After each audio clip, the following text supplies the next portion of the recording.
चलिए बात करेंगे सेक्शन 76 के बारे में। और सेक्शन 76 के बारे में बात करने से पहले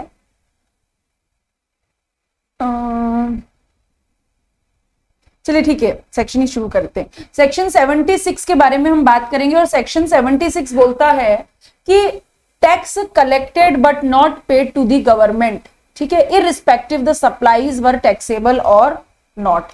यानी हम यहां पर यह कहना चाहते हैं कि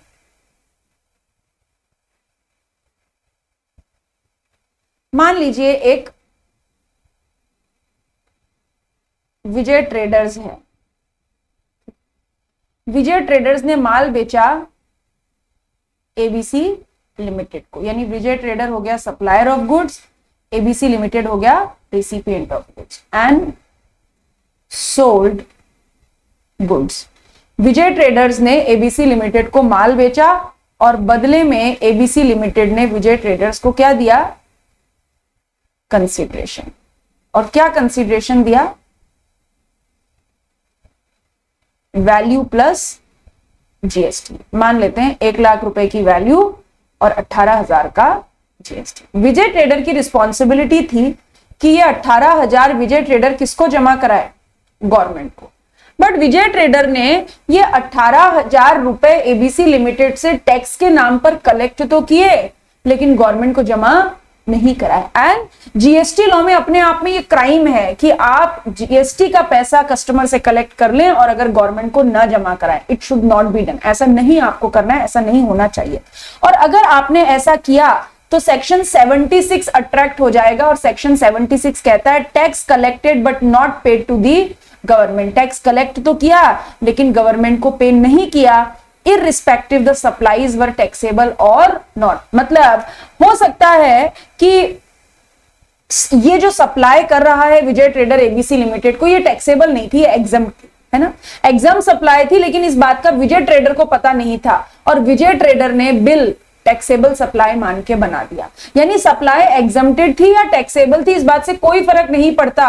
अगर विजय ट्रेडर ने गलती से या अनजाने में या जानबूझ के जीएसटी का पैसा कलेक्ट किया है तो उसकी जिम्मेदारी है, वो गवर्नमेंट की अमानत है, उसे गवर्नमेंट को जमा आपको कराना पड़ेगा। अगर आप नहीं कराएंगे तो सेक्शन 76 अट्रैक्ट हो जाएगा और 76 अट्रैक्ट हो गया। वो क्या बोलता है कि नाउ विजय ट्रेडर की क्या रिस्पॉन्सिबिलिटी है? विजय ट्रेडर की रिस्पॉन्सिबिलिटी है कि ये टैक्स और इस टैक्स के ऊपर 18% का ब्याज और ध्यान दीजिएगा 100% पेनल्टी। और 100% पेनल्टी मतलब मान लीजिए 18,000 रुपए का टैक्स है तो अच्छा 18,000 रुपए का टैक्स, 18,000 रुपए के ऊपर ब्याज और 18,000 रुपए पेनल्टी के, मतलब equal amount of tax. 100% penalty का मतलब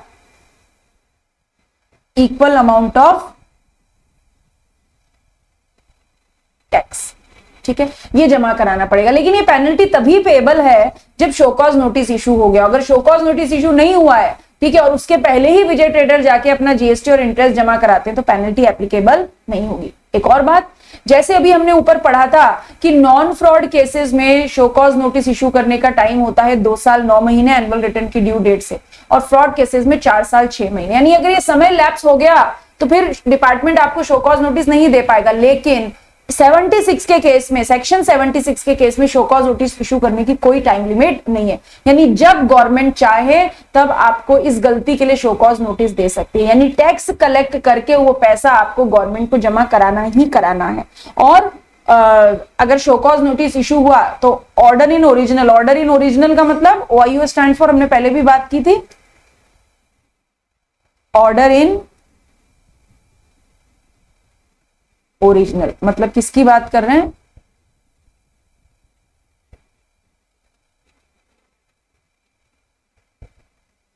किसकी बात कर रहे हैं? एडजुडिकेशन ऑर्डर की बात कर रहे हैं, ठीक है। तो ये जो एडजुडिकेशन ऑर्डर है ये शोकॉज नोटिस इशू होने से 1 साल के अंदर अंदर, कितने समय में? शोकॉज नोटिस इशू होने से 1 साल के अंदर अंदर एडजुडिकेशन ऑर्डर पास करना पड़ेगा।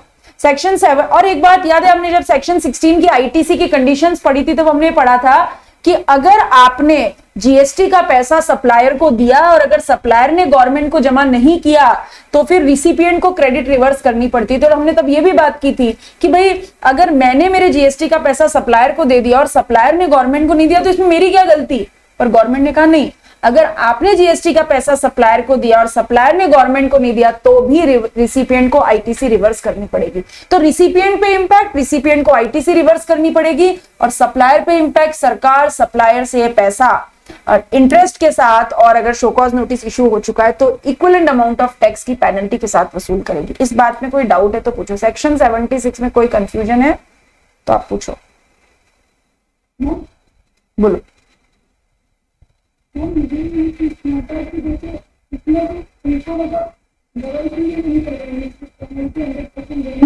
और साथ में टैक्स अमाउंट भी देना पड़ेगा और इंटरेस्ट भी देना पड़ेगा। पेनल्टी तब देनी पड़ेगी जब शो कॉज नोटिस इशू हो चुका। शो कॉज नोटिस इशू नहीं हुआ है तो पेनल्टी नहीं लगेगी। ठीक है, शो कॉज नोटिस इशू हो गया तो 100% पेनल्टी जो कि इक्वल अमाउंट ऑफ टैक्स और 80% इंटरेस्ट प्लस टैक्स और टैक्सेस क्या, जीएसटी नहीं, डबल टैक्स क्या, जीएसटी के ऊपर 18% ब्याज और जितना आपका जीएसटी उतनी पेनल्टी। डबल टैक्स कौन सा हुआ इसमें? मतलब वो तो मैम मैं कह रही हूँ, मतलब इस तरीके से डबल ही अमाउंट पे करना पड़ेगा ना उसको। टैक्स के ऊपर पेनल्टी भी चली गई और नहीं, वो डबल अमाउंट नहीं है। गवर्नमेंट ये कहती है कि अगर शो कॉज नोटिस इशू हो चुका तो जीएसटी और इंटरेस्ट के अलावा पेनल्टी भी लगेगी। पेनल्टी कितनी? बोला जितना जीएसटी आपने गड़बड़ किया उतनी पेनल्टी आपको देगी। वो पेनल्टी का वो क्वांटम ऑफ पेनल्टी फिक्स करने का मेथड है। क्वांटम ऑफ पेनल्टी कितनी? Equal amount of tax. तो डबल टैक्स नहीं बोलेंगे, वो पेनल्टी है। ठीक, चलिए हाँ बोलिए। तो ये 100% टैक्स है। हाँ हाँ, और ये लेटर आएगा तभी तो देना है ना, मतलब तभी नहीं लगेगा। हाँ, जब लेटर आ चुका है लेकिन शो कॉज नोटिस नहीं आया है अभी तक। शो कॉज नोटिस का मतलब होता है आपके अगेंस्ट में लीगल प्रोसीडिंग शुरू हो चुकी है। ठीक है, जैसे जैसे फॉर एग्जाम्पल आप एक पुलिस थाने में जाके वर्बल शिकायत करते हैं। आपकी वर्बल शिकायत का मतलब नहीं होता। प्रोसीडिंग कब स्टार्ट होती है? जब आप रिटन में एफआईआर लिखवाते हैं। तो रिटन में शो कॉज नोटिस आ गया, मतलब डिपार्टमेंट ने आपके अगेंस्ट में लीगल प्रोसीडिंग स्टार्ट कर दी है। तो शो कॉज नोटिस इशू होने से पहले अगर टैक्स और इंटरेस्ट दे देते हैं तब पेनल्टी नहीं लगेगी। शो कॉज नोटिस इशू हो गया तो पेनल्टी लगेगी, और पेनल्टी का क्वांटम कितना? टैक्स के बराबर की पेनल्टी लगेगी। ओके, ठीक है। क्योंकि गवर्नमेंट ये कहती है कि आप चतुर मत बनो, आप होशियार हो। आपको पता था, आपने जीएसटी इनवॉइस इशू किया, आपने जीएसटी का पैसा कलेक्ट किया कस्टमर से, और अब आप इंटेंशनली जानबूझकर गवर्नमेंट को जीएसटी का पैसा जमा नहीं कराते। तो मतलब बड़ी गलती है, ये ब्लंडर है सरकार की नजर में। ठीक है, जैसे जैसे है ना, जैसे मान लीजिए कि पापा ने फीस दी कि ये डीसीसी में फीस दे देना जाके। ठीक है, आपने पापा से पैसे लिए और शॉपिंग में, मूवी में, घूमने फिरने में उड़ा दिए उनको। तो इट्स अ क्राइम, पापा की नजर में क्राइम है कि वो पैसा तो डीसीसी की अमानत थी, वो तो डीसीसी में ही जाना चाहिए था, आपने उसे कैसे किसी दूसरे काम में ले लिया, तो सजा मिलेगी ऐसा। ठीक है, next section 77, tax wrongfully collected and paid to the government. Tax wrongfully collected and ये सेक्शन प्लेस ऑफ सप्लाई से रिलेटेड है। प्लेस ऑफ सप्लाई में हम क्या बोलते हैं कि what is the relevance of the correct place of supply. क्या रेलेवेंस है करेक्ट प्लेस ऑफ सप्लाई का? तो मैम सही अमाउंट ऑफ जीएसटी सही गवर्नमेंट को पहुंच जाए, इससे पहले ये हम फाइंड आउट करते हैं कि हमें आईजीएसटी पे करना है। हाँ, ये हम आइडेंटिफाई करते हैं कि हमारी सप्लाई इंट्रा स्टेट है या इंटर स्टेट है, हमें सीजीएसटी एसजीएसटी देना है या आईजीएसटी देना है। ठीक है, लेकिन आपने क्या गलती की? गलती से सीजीएसटी एसजीएसटी की तरह आईजीएसटी और वैसा वर्षा पेमेंट कर दिया। तो अब करना क्या पड़ेगा? सही डिटर्मिनेशन कीजिए और सही टैक्स का पेमेंट कीजिए, और जो गलत पे किया है उसका आपको क्या मिल जाएगा? Refund. But now no interest is paid, ब्याज नहीं लगेगा। ब्याज नहीं लगेगा मतलब आपने सीजीएसटी एसजीएसटी की तरह आईजीएसटी दे दिया या आईजीएसटी की जगह सीजीएसटी एसजीएसटी दे दिया तो आपको सही टैक्स पे करना है, जो गलत किया उसका आपको रिफंड मिल जाएगा, पर लेकिन कोई ब्याज नहीं लगेगा। राइट, यहां तक समझ में आ गया? क्या? हाँ, अभी नहीं लग रहा है, चेंज है, ठीक है, नो इंटरेस्ट इज पेड, तो ये ध्यान रखेंगे। Section 78 initiation of recovery proceedings. Recovery proceedings मतलब आपके अगेंस्ट में डिमांड कंफर्म हो गई है, सरकार ने आपको डिमांड नोटिस भेज दिया है और आपको कितना टाइम मिल सकता है? मैक्सिमम 3 महीने। अथॉरिटी आपको 15 दिन, 1 महीने, 2 महीने का समय दे सकती है, ज्यादा से ज्यादा 3 महीने के अंदर आपको वो पैसा चुकाना है। और अगर आपने गवर्नमेंट की डिमांड का पैसा 3 महीने में नहीं चुकाया, ठीक है, तो आपके अगेंस्ट में क्या करेंगे? Recovery proceeding. मैंने बोला ना मैक्सिमम 3 महीने आपको पेमेंट का समय मिलेगा। प्रॉपर ऑफिसर इस पीरियड को रिड्यूस कर सकता है अगर उसे लगता है कि आप अंडरग्राउंड हो जाएंगे, आप भाग जाएंगे, सरकार का पैसा खटाई में पड़ जाएगा, तो प्रॉपर ऑफिसर इस पीरियड को रिड्यूस भी कर सकता है। अदरवाइज 3 महीने में आपको गवर्नमेंट को पैसा देना है, और नहीं दिया तो आपके अगेंस्ट में रिकवरी प्रोसीडिंग्स स्टार्ट हो जाएगी। Now what is the recovery proceeding means? Recovery proceedings मतलब कहते हैं ना, जब सीधी उंगली से घी नहीं निकलता तो उंगली टेढ़ी करनी होती है। मतलब गवर्नमेंट आपको एडजुडिकेशन ऑर्डर के साथ डिमांड नोटिस दे रही है कि अब आप ये डिमांड कंफर्म हो गई आपके अगेंस्ट में, आप जमा करा दो। अगर आपने ऐसा नहीं किया तो गवर्नमेंट अब आपसे टैक्स की रिकवरी करेगी। कैसे रिकवरी करेगी? क्या क्या तरीके हैं रिकवरी करने के?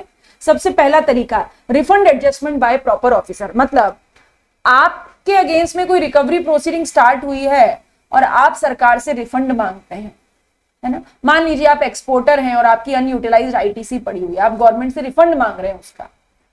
आपकी रिकवरी को रिफंड के अगेंस्ट में सरकार एडजस्ट कर सकती है। ये समझ में आ गई बात, रिफंड के अगेंस्ट में रिकवरी एडजस्ट करना। Next one, attachment and sale of goods. ठीक है, प्रॉपर ऑफिसर आपकी प्रॉपर्टी को, आपके गुड्स को डिटेन कर सकता है, अटैच कर सकता है। अटैच मतलब आपसे राइट ले लेगा कि अब आप इस सामान को यूज नहीं कर सकते, और उसको क्या कर सकता है? सेल कर सकता है under the control of a proper officer और स्पेसिफाइड ऑफिसर। मतलब से फॉर एग्जांपल मान लीजिए कि आप कोई 2 नंबर में माल बेच रहे हैं, आपका माल पकड़ा गया तो आपके सामान को डिटैच किया जा सकता है और उसे बेचा जा सकता है under the control of proper officer.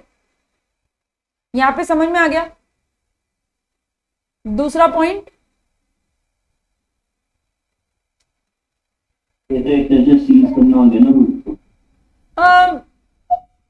देखो थोड़ा सा ना सीजर और अटैचमेंट में फर्क होता है।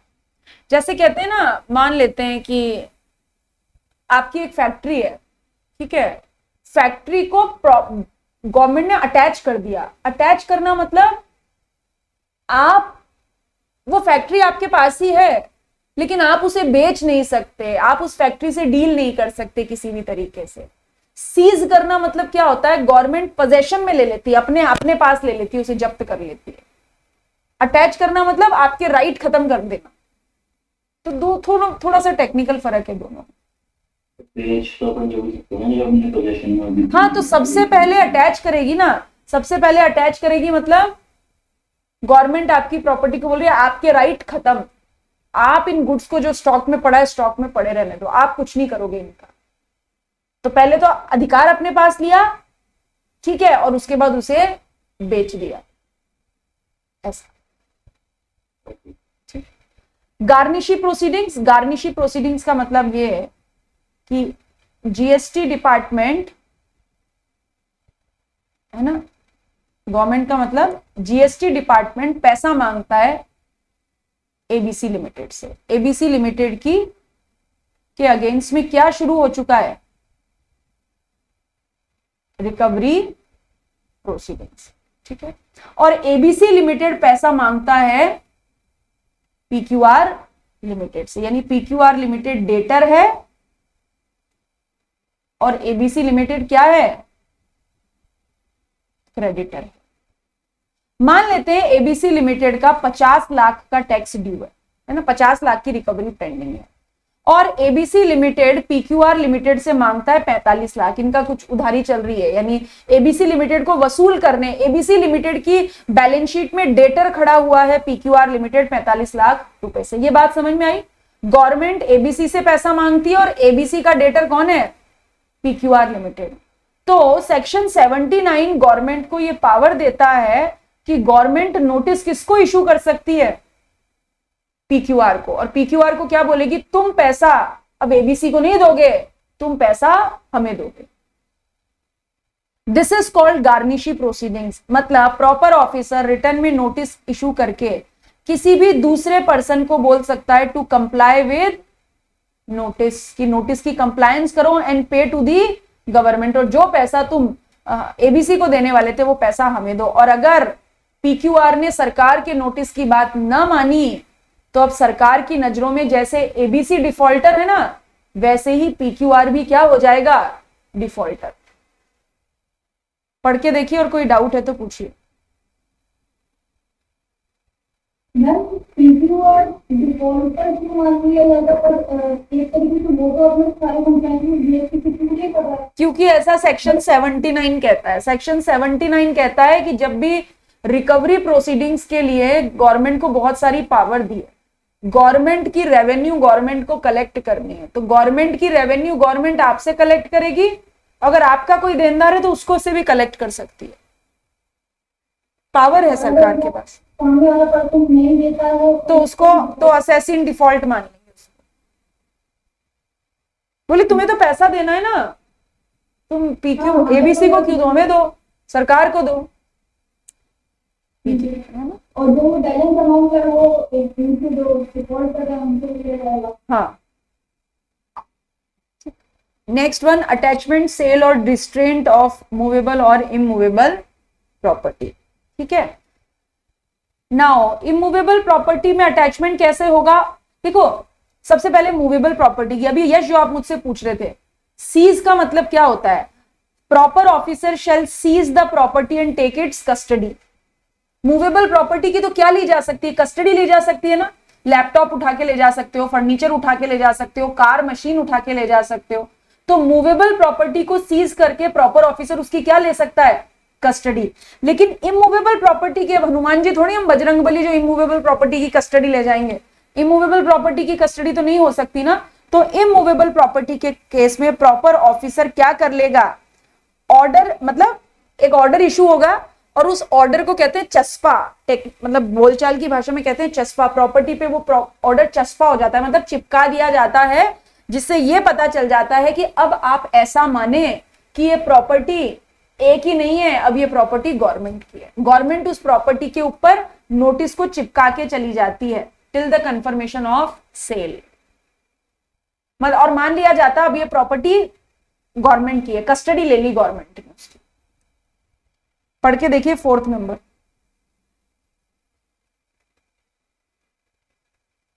और अगर ऐसा हुआ और तो प्रॉपर ऑफिसर आपको समय देगा, और अगर आपने पैसा 30 डेज में पेमेंट नहीं किया तो प्रॉपर ऑफिसर आपकी प्रॉपर्टी को क्या कर सकता है? सेल कर सकता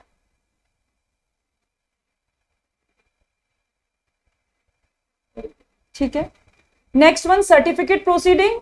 प्रॉपर ऑफिसर जो भी आपके अगेंस्ट में रिकवरी बाकी है उसके लिए क्या बना देगा? एक सर्टिफिकेट बना देगा और इसे आपके डिस्ट्रिक्ट कलेक्टर को भेज देगा, और डिस्ट्रिक्ट कलेक्टर आपसे वो पैसा ऐसे रिकवर करेगा जैसे कि कोई लैंड रेवेन्यू हो।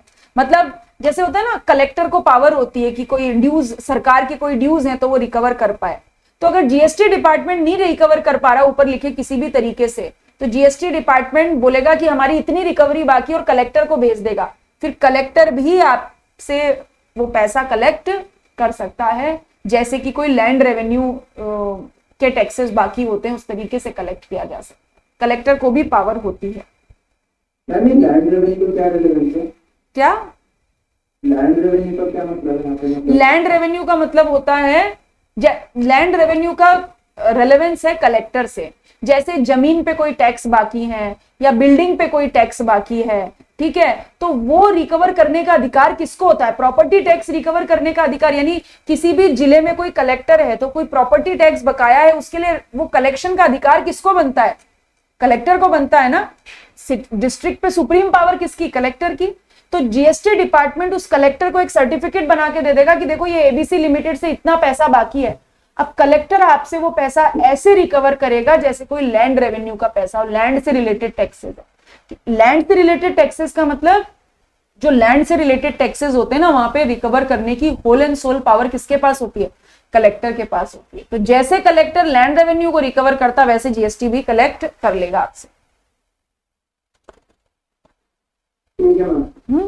रिकवरी थ्रू कोर्ट्स और कानून अंधा होता है, कानून अंधा नहीं होता है। ये तराजू याद आया क्या, कानून की देवी के हाथ में तराजू होता है। तो रिकवरी थ्रू कोर्ट्स, कोर्ट्स के थ्रू भी रिकवरी हो सकती है, ठीक है। तो these are the modes of recovery, ये सारे तरीके होते हैं जिनसे कोर्ट आपसे अलग अलग तरीके से पैसा रिकवर कर सकता है। बात समझ में आ गई क्या, कोई डाउट? नो। चलिए नेक्स्ट वन, ये भी अच्छा इंपॉर्टेंट है सेक्शन, पेमेंट ऑफ टैक्स और अदर अमाउंट इन इंस्टॉलमेंट। आप अगर कमिश्नर को एप्लीकेशन दें तो कमिश्नर थोड़ी सी दया भाव आपके ऊपर दिखाएगा और आपके टैक्स के पेमेंट के लिए आपको 24 मंथली इंस्टॉलमेंट अलाउ कर सकता है विद इंटरेस्ट। मैक्सिमम कितनी इंस्टॉलमेंट, 24 मंथली इंस्टॉलमेंट में आप पेमेंट कर सकते हैं ब्याज के साथ, ठीक है। लेकिन ये facility shall not be allowed self assess liability in the return. मतलब मैंने जीएसटीआर 3 भी भरा है ना, मैंने जीएसटीआर 3 भी खुद भरा, सेल्फ असेसमेंट है। मैंने जीएसटीआर 3B में दिखाया कि भाई मेरी लाइबिलिटी कितनी है, 3 लाख। कितनी लाइबिलिटी है मेरी, 3 लाख की। और मैंने कमिश्नर को एप्लीकेशन दी कि मैं 3 लाख रुपए का अमाउंट 24 मंथली इंस्टॉलमेंट में जमा कराऊंगी। नहीं, सेल्फ असेस टैक्स के लिए इंस्टॉलमेंट फैसिलिटी नहीं होती। इंस्टॉलमेंट फैसिलिटी होती है गवर्नमेंट के द्वारा इशू की गई किसी डिमांड के अगेंस्ट में। अगर 24, आपको मान लीजिए मैक्सिमम 24 मंथली इंस्टॉलमेंट है, मान लीजिए सरकार ने बोला कि आप 20 इंस्टॉलमेंट में अपना डिमांड का टैक्स जमा करा दो, लेकिन अगर आपने एक भी इंस्टॉलमेंट में डिफॉल्ट किया ड्यू डेट पे, तो ये इंस्टॉलमेंट फैसिलिटी आपसे विड्रॉ कर ली जाएगी और पूरा का पूरा अमाउंट पेबल हो जाएगा, सारा का सारा पैसा आपको देना पड़ेगा। कुछ परिस्थितियों में इंस्टॉलमेंट फैसिलिटी नहीं मिलती, जैसे टैक्सेबल पर्सन ऑलरेडी डिफॉल्टेड इन पेमेंट। एक बार आपको इंस्टॉलमेंट फैसिलिटी दी थी लेकिन आपने डिफॉल्ट किया, या फिर टैक्सेबल पिछले साल आपने एप्लीकेशन दी थी और कमिश्नर ने आपको प्रीसीडिंग फाइनेंशियल ईयर में इंस्टॉलमेंट फैसिलिटी नहीं दी थी। And third one, amount where installment facility is less than 25,000। आपका 12,000 रुपए की डिमांड निकली और आप बोले 12,000 रुपए को 24 मंथली इंस्टॉलमेंट में जमा कराऊंगा। नो, 25,000 रुपए से कम का अमाउंट है तो इंस्टॉलमेंट फैसिलिटी नहीं मिलती। पढ़ के देखिए। Taxable person not allowed for installment in preceding financial year, जैसे अभी हम बात कर रहे हैं 2022-23 की, ठीक है। इंस्टॉलमेंट फैसिलिटी की परमिशन आपको कौन देगा, कमिश्नर देगा, ठीक है। कमिश्नर को आपको क्या लगानी पड़ेगी, एप्लीकेशन। मान लेते हैं 2022-23 में आपने कमिश्नर को एप्लीकेशन लगाई कि भाई गवर्नमेंट ने मुझे ये डिमांड ऑर्डर इशू किया है और मुझे आप इंस्टॉलमेंट फैसिलिटी अलाउ करो। अगर आपने 21-22 में भी ऐसी ही एप्लीकेशन लगाई थी और कमिश्नर ने आपकी एप्लीकेशन को क्या कर दिया था, डिनाई। अगर पिछले साल में आपको इंस्टॉलमेंट फैसिलिटी किसी कारण से डिनाई की है तो फिर इस साल भी आपको इंस्टॉलमेंट फैसिलिटी अलाउड नहीं होगी, ये मतलब है इसका, ठीक है। 81, ट्रांसफर ऑफ प्रॉपर्टी, बोलो मैम। ये जो अमाउंट वो 25,000 इन टोटल वाला होगा ना, इसमें ऐसा तो नहीं है कि मंथली 25,000 से कम होगा? नहीं नहीं नहीं, आपका टोटल डिमांड ही 25,000 से कम है। Transfer of property to be void where a person creates a charge on property mode of favour of any person with intention of defraud government. इस बात का क्या मतलब है, इस बात का मतलब ऐसा कि जैसे कंपनी है एबीसी लिमिटेड, ये सप्लायर ऑफ गुड्स है, ठीक है। इसने 1 करोड़ रुपए की सप्लाई की और उस 1 करोड़ रुपए पे 18 लाख का क्या बनता है, जीएसटी। और इस एबीसी लिमिटेड ने किसी रीजन से जीएसटी का पेमेंट नहीं किया, 18 लाख रुपए का पेमेंट नहीं किया। एबीसी लिमिटेड को लगता है कि अब इसके अगेंस्ट में अंडर सेक्शन 79 में क्या स्टार्ट हो जाएगी, रिकवरी प्रोसीडिंग स्टार्ट हो जाएगी। और रिकवरी प्रोसीडिंग्स के चलते एबीसी लिमिटेड की प्रॉपर्टी को क्या किया जा सकता है, अटैच किया जा सकता है। ऐसा एबीसी लिमिटेड को डर लगा कि अगर रिकवरी प्रोसीडिंग स्टार्ट हो गई तो मेरी प्रॉपर्टी को क्या कर लेंगे, अटैच। ऐसा ऑर्डर गवर्नमेंट इसके नाम पे इशू करे, इसके पहले ही एबीसी लिमिटेड ने इस प्रॉपर्टी को क्या कर दिया, sold in favour of mister Ram के फेवर में प्रॉपर्टी को क्या कर दिया, बेच दिया। ठीक। और जब रिकवरी प्रोसीडिंग्स का ऑर्डर आया, बोला मेरे पास कुछ है ही नहीं, किसको अटैच करोगे, कर लो, मेरे को कर सकते हो, मुझे कर लो, प्रॉपर्टी कुछ है ही नहीं। क्योंकि प्रॉपर्टी का ट्रांसफर तो इंटेंशनली एबीसी ने किसको कर दिया, राम को, ताकि जब इसके पास प्रॉपर्टी रहेगी ही नहीं तो सरकार कुछ अटैच भी नहीं कर पाएगी। नाउ अब ये क्या बोलते हैं कि आपने अपनी प्रॉपर्टी पे कोई भी चार्ज क्रिएट किया, मतलब प्रॉपर्टी को गिरवी रखा या किसी को बेचा, वॉटएवर इट इज, किस इंटेंशन से, ताकि आप गवर्नमेंट रेवेन्यू को डिफ्रॉड कर सके। जब आपके पास प्रॉपर्टी नहीं होगी तो गवर्नमेंट क्या अटैच करेगी, सच चार्ज और ट्रांसफर। तो ऐसे सिचुएशन में आपका ट्रांजैक्शन वॉइड हो जाएगा। वॉइड मतलब व्यर्थ हो जाएगा, मानेंगे जैसे कि आपने कुछ बेचा ही नहीं। वो प्रॉपर्टी जो आपने राम को बेची है वो आपकी ही मानी जाएगी। बट शर्त, अगर आपने वो प्रॉपर्टी एडिकेट कंसीडरेशन और गुड फेथ में बेची है। एडिकेट कंसीडरेशन और गुड फेथ में मतलब आपके फ्रॉड्यूलेंट इंटेंशन का कोई प्रूफ नहीं है, आपने रेलेवेंट मार्केट प्राइस पे अगर उस प्रॉपर्टी को बेचा है तो वो ट्रांसफर सरकार वॉइड नहीं कर सकती। फिर तो मानेगी कि एबीसी ने प्रॉपर्टी किसको बेच दी, राम को। पढ़ के देखिए सेक्शन 81।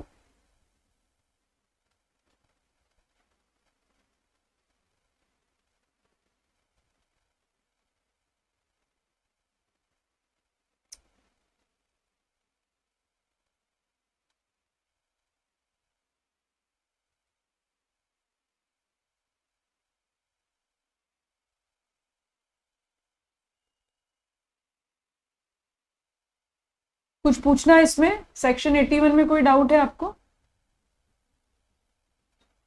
No ma'am. ठीक, चलिए next one. Section 83 provisional attachment to protect the revenue during pendency of any proceeding under section 62, 63, 64, 67, 73, 74। ये अभी जो हम ऊपर सारे सेक्शंस पढ़ के आए हैं, उनमें अगर सरकार को लगता है कि उसकी रेवेन्यू में कुछ खतरा है और अपनी रेवेन्यू को प्रोटेक्ट करने के लिए गवर्नमेंट के पास क्या हो सकता है, आपकी प्रॉपर्टी को प्रोविजनली अटैच कर सकती है। क्या मतलब होता है, देखिए, commissioner can provisionally attach property including bank account. Provisional मतलब फाइनल नहीं है कि आपकी प्रॉपर्टी अटैच होनी चाहिए नहीं होनी चाहिए, डाउट है कि हो सकता है कि आप प्रॉपर्टी में कुछ हेराफेरी कर दें, तो सरकार क्या करती है, प्रॉपर्टी को अटैच कर देती है। अटैच कर देती है बोलेगी मतलब अब आप इससे डील नहीं कर सकते। और कैसा अटैचमेंट है ये, प्रोविजनल अटैचमेंट है। किसकी प्रॉपर्टी, जो टैक्सेबल पर्सन को बिलोंग करती है और पर्सन स्पेसिफाइड। ये जो प्रोविजनल अटैचमेंट होता है इसकी वैलिडिटी 1 साल, मैक्सिमम 1 साल के लिए आप प्रॉपर्टी को प्रोविजनली अटैच कर सकते हो। Where the property attached is of perishable और hazardous nature and if the taxable person pays an amount then such property shall be released. इसका मतलब मैंने बोला कि आपकी प्रॉपर्टी को अभी फाइनल नहीं हुआ है कि अटैच करना नहीं करना है, तो फिर भी प्रोविजनल अटैच किया जा सकता है। अटैचमेंट 1 साल के लिए हो सकता है, ठीक है। लेकिन अगर आपकी जो प्रॉपर्टी है वो कैसी है, पेरिशेबल या हजार्डियस नेचर की है, मतलब कोई आरडीएक्स है या फिर कोई और ऐसी प्रॉपर्टी है जिससे नुकसान हो सकता है या जो चीज सामान खराब हो सकता है, पेरिशेबल या हजार्डियस नेचर की कोई प्रॉपर्टी है और आपने वो जो भी सामान है उसके ऊपर कितना टैक्स पे कर दिया, जो आपका टैक्स बनता था वो और उस सामान की market price which ever is less, अगर इतना पैसा आपने पे कर दिया तो आपकी प्रॉपर्टी को गवर्नमेंट छोड़ देगी और प्रोविजनल अटैचमेंट के अगेंस्ट में आप ऑब्जेक्शन भी फाइल कर सकते हैं। आप बोल सकते हैं कि मुझे नहीं लगता मेरी प्रॉपर्टी को प्रोविजनली अटैच करना चाहिए। पढ़ के देखिए सेक्शन 83 प्रोविजनल। ये ऑब्जेक्शन फाइल करने जाएगा तो वो रीजन भी तो बताएगा ना कि लोगों को लगता है कि प्रॉपर्टी। हाँ बिल्कुल बताना पड़ेगा कि आपको काउंटर व्यू तो देना ही पड़ेगा ना। गवर्नमेंट को लगता है कि आपने किसी इनमें से लिखी किसी भी सेक्शन का वायलेशन किया है तो आपकी प्रॉपर्टी को प्रोविजनली अटैच किया जा सकता है। यू हैव टू प्रूव कि मैंने इन सेक्शंस का वायलेशन नहीं किया है। मैम ये 62 किसके बाद किससे रिलेट कर रहा है? 62 अभी ये आएगा, समरी असेसमेंट्स और सब आएंगे अभी नीचे। ठीक है।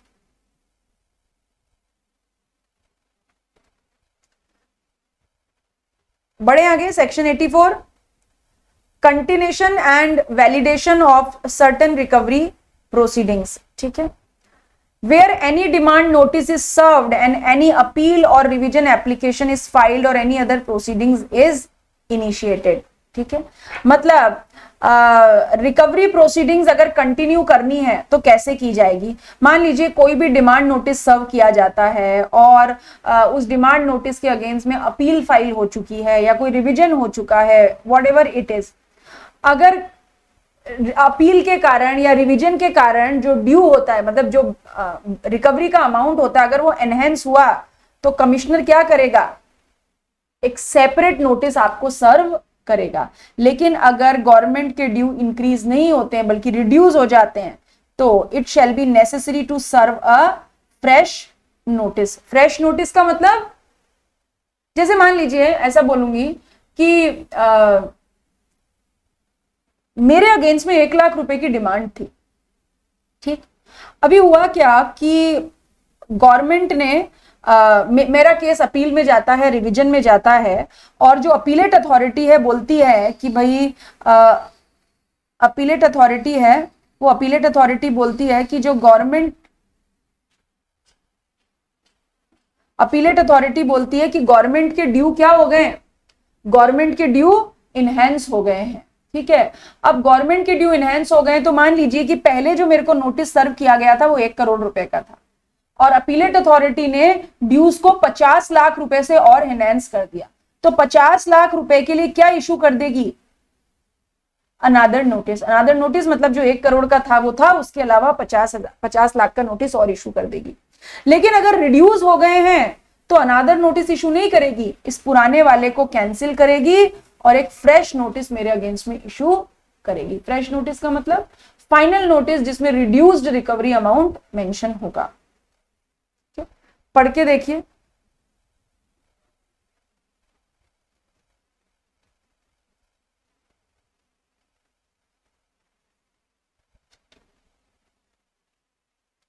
कोई डाउट है तो पूछ लीजिए।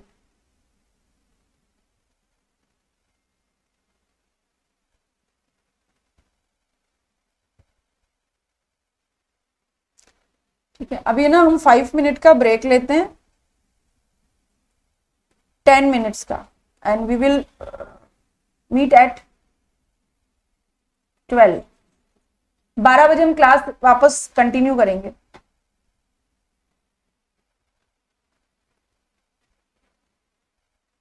बारह बज के 5 मिनट, 12:05 पे वापस कंटिन्यू करेंगे क्लास। ओके।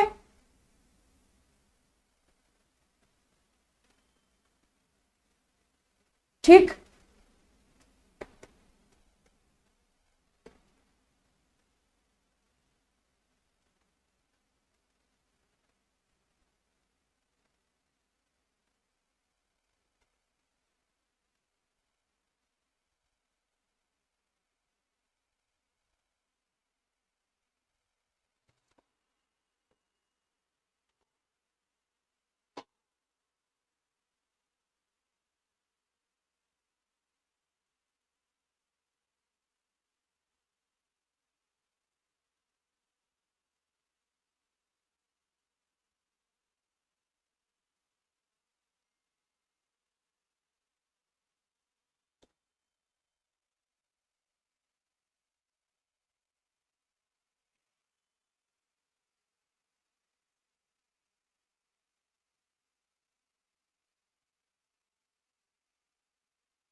अरे सक्सेना जी,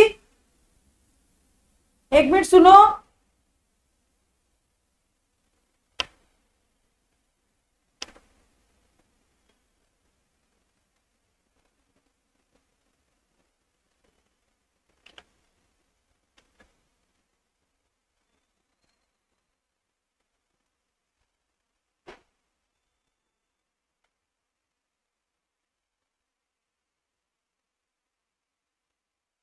ललित, वहां पे पहले तुम वो हार्पिक डाल के छोड़ो, ऐसे साफ ही नहीं होएगा नहीं वो,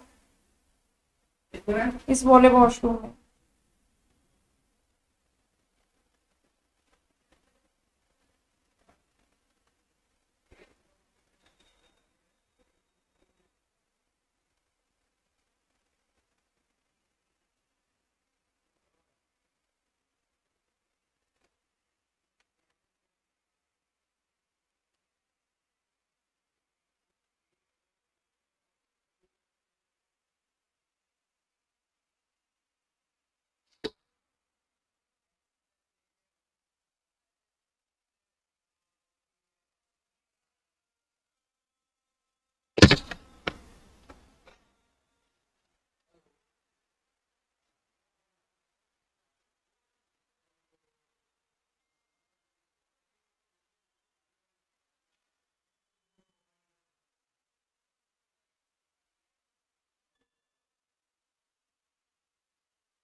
चलिए स्टार्ट करते हैं।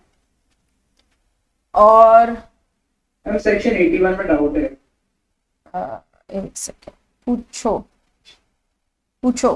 यस मैम अगर कोई ट्रांसफर कर रहा है प्रॉपर्टी का, जो डिमांड आई उससे पहले, वो तो वॉइड नहीं होगी ना? देखिए, डिमांड ऑर्डर आने से पहले अगर हम उसी ट्रांसफर के बारे में बात कर रहे हैं जो आपने डिमांड ऑर्डर आने से पहले की है। यानी डिमांड ऑर्डर आने से पहले आपने कोई प्रॉपर्टी किसी को ट्रांसफर की और ये प्रूफ हो गया कि आपका मेलाफाइड इंटेंशन था, आप गवर्नमेंट की रेवेन्यू को नुकसान पहुंचाना चाहते थे, इसीलिए आपने इंटेंशनली अपनी प्रॉपर्टी किसी दूसरे के फेवर में ट्रांसफर कर दी ताकि आपकी प्रॉपर्टी को गवर्नमेंट रिकवरी के लिए अटैच न कर पाए।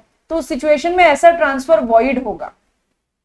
लेकिन आप ये प्रूव कर दो कि आपने गुड फेथ में किया था और आपने मार्केट रेट के बराबर का कंसीडरेशन भी लिया था और ऐसा कुछ भी नहीं है कि आपने गवर्नमेंट की रेवेन्यू को नुकसान पहुंचाने के लिए ट्रांसफर किया, देन इट इज ओके।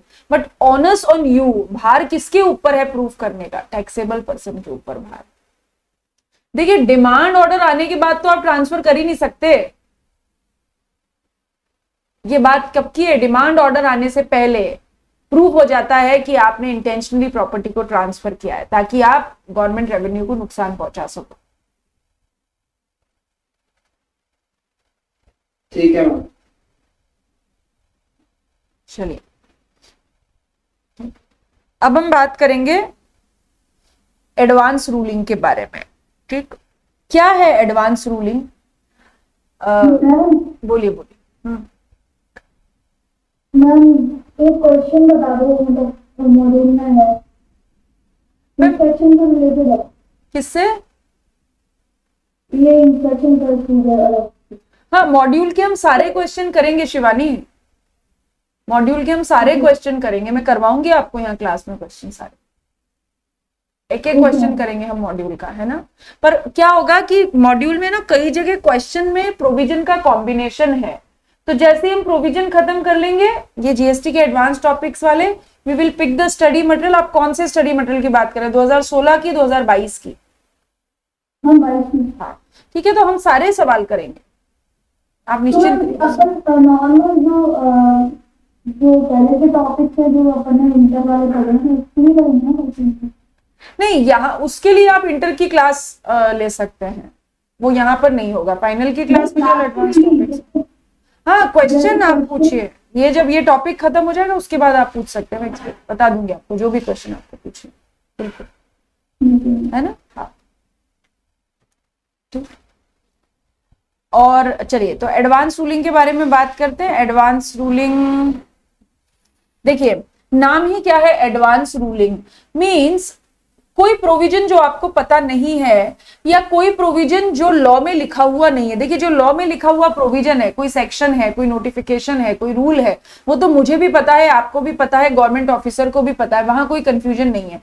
पर कभी कभी ऐसा होता है कि कोई चीज ऐसी है, कोई क्वेरी ऐसी है, कोई पॉइंट ऐसा है जिसके बारे में लॉ में कुछ भी एक्सप्लेनेशन नहीं है, उसके लिए टैक्सेबल पर्सन एडवांस रूलिंग के लिए जा सकता है और गवर्नमेंट को जो आके कह सकता है कि आप अपने एक्ट में जब इंक्लूड करोगे तब इंक्लूड करना, लेकिन आज मैं इस सिचुएशन को कैसे हैंडल करूं मुझे बता दो।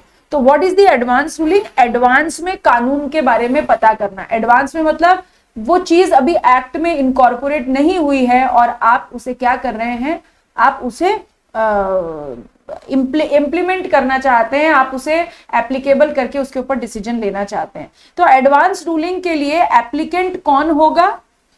एप्लीकेंट होगा कोई भी पर्सन रजिस्टर्ड है और डिजायर ऑफ रजिस्ट्रेशन। इस बात का क्या मतलब है कि अगर या तो आपके पास GSTIN नंबर है या आप GSTIN नंबर लेना चाहते हैं, तो ऐसा कोई भी एप्लीकेंट जो है वो GST-ARA1 में एप्लीकेशन देगा।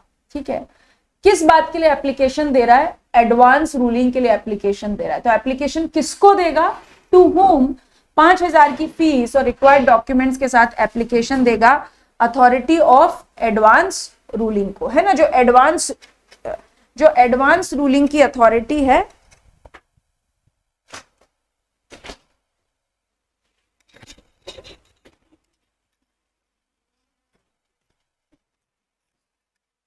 जो वॉइस ऑडिबल है ना?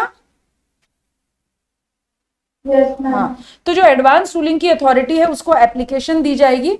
और अगली बात, किन किन सवालों पे आप सरकार से एडवांस रूलिंग की डिमांड कर सकते हो? तो किन किन सवालों पे कर सकते हैं उसके बारे में बात कर लेते हैं।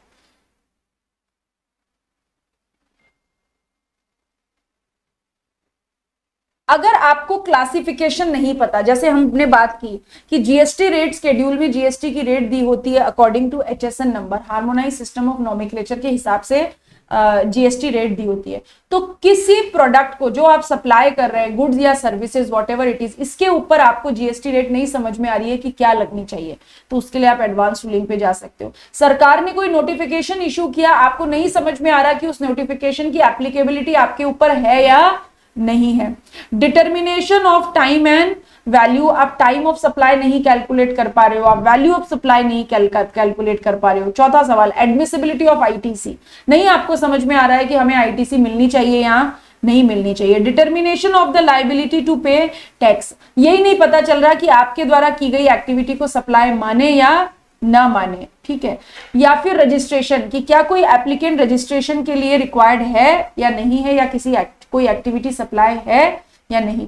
इन सारे सवालों के ऊपर आप क्या कर सकते हैं, आप एडवांस रूलिंग अथॉरिटी के पास जा सकते हैं और एडवांस रूलिंग के लिए अप्लाई कर सकते हैं।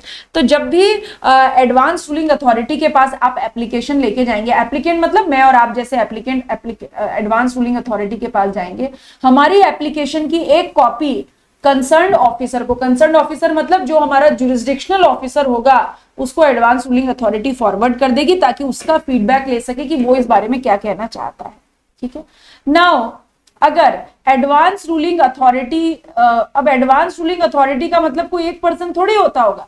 एडवांस रूलिंग अथॉरिटी का मतलब अगर एक से ज्यादा पर्सन वहां पे हैं और उनमें वो डिफर करते हैं ओपिनियन में, मतलब एडवांस रूलिंग अथॉरिटी में एक ग्रुप बना हुआ है, एक कमेटी बनी हुई है और वहां पे वो डिफर करते हैं, तो वो अपना एप्लीकेशन लेके किसके पास जा सकते हैं, appellate authority. This appellate authority for advance ruling, यानी एडवांस रूलिंग अथॉरिटी के मेंबर्स आपस में अगर डिफरेंट ओपिनियन रखते हैं तो एडवांस रूलिंग की अपीलेट अथॉरिटी के पास जा सकते हैं। या फिर advance ruling authority order pass कर देगी। ऑर्डर पास कर देगी मतलब एडवांस रूलिंग अथॉरिटी आपको डिसीजन दे देगी कि क्या उसका मानना है। अगर आप एडवांस रूलिंग अथॉरिटी के ऑर्डर को एक्सेप्ट कर लेते हो तब तो शांति, जैसा एडवांस रूलिंग अथॉरिटी बोल रही है वैसा कर लो। और अगर आप रिजेक्ट करते हो तो आप क्या कर सकते हो, फिर उस केस में आप अपील फाइल कर सकते हो अपीलेट अथॉरिटी को। कौन अपीलेट अथॉरिटी? एडवांस रूलिंग की अपीलेट अथॉरिटी। और ये जो एडवांस रूलिंग की अपीलेट अथॉरिटी, इसके हाथ में डिसीजन देने का समय कितना है? 90 डेज, 90 दिन के अंदर अंदर एडवांस रूलिंग की अपीलेट अथॉरिटी आपको अपना ऑर्डर सुना देगी। और जब भी आप अपील फाइल करेंगे 30 दिन के अंदर आपको अपील फाइल करनी है। 30 दिन में नहीं कर पाए तो 30 दिन का एक्सटेंशन मिल सकता है और 10,000 रुपए की फीस आपको पे करनी पड़ेगी। ठीक है, इसमें कोई डाउट?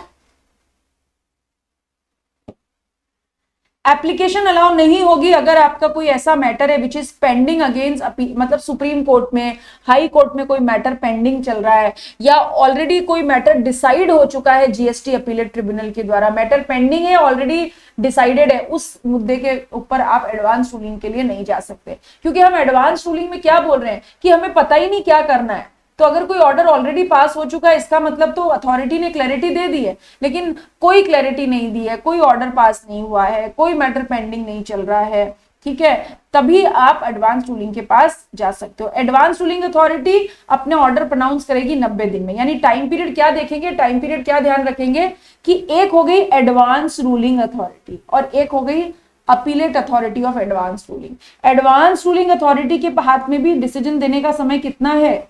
90 दिन। और appellate authority of advance ruling के हाथ में भी डिसीजन देने का समय कितना है? 90 दिन। एडवांस रूलिंग अथॉरिटी 90 दिन में डिसीजन देगी। अगर आप इसके डिसीजन के अगेंस्ट में अपीलेट में चले गए तो appellate authority for advance ruling भी डिसीजन कितने दिन में देगी? 90 दिन में देगी। जो भी एप्लीकेंट है एडवांस रूलिंग का और एडवांस रूलिंग अथॉरिटी ने अगर आपको एडवांस रूलिंग दे दी तो वो बाइंडिंग होगी किसके ऊपर? एप्लीकेंट के ऊपर, जुरिस्डिक्शनल ऑफिसर के ऊपर, या on any question raised. And तब तक बाइंडिंग रहेगी जब तक कि कोई चेंज नहीं हो जाता इन लॉ और फैक्ट्स, उन बेसिस पे जिसपे एडवांस रूलिंग अथॉरिटी ने डिसीजन दिया था। उन फैक्ट्स में कोई बदलाव आ जाता है या कानून में कोई बदलाव आ जाता है तो ठीक, अदरवाइज जब तक कोई बदलाव नहीं आता तो एडवांस रूलिंग अथॉरिटी की बात उस एप्लीकेंट को माननी पड़ेगी जिसके लिए एडवांस रूलिंग दी गई है।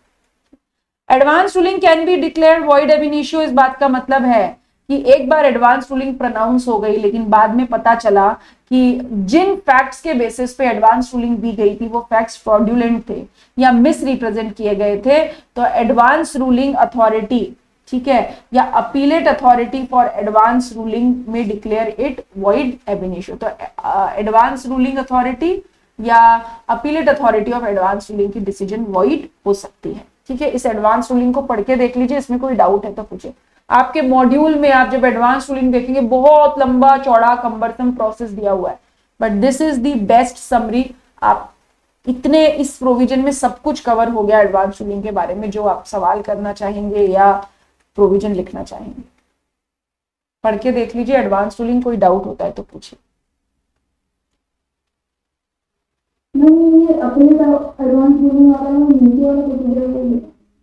कौन सा बताऊं शिवानी?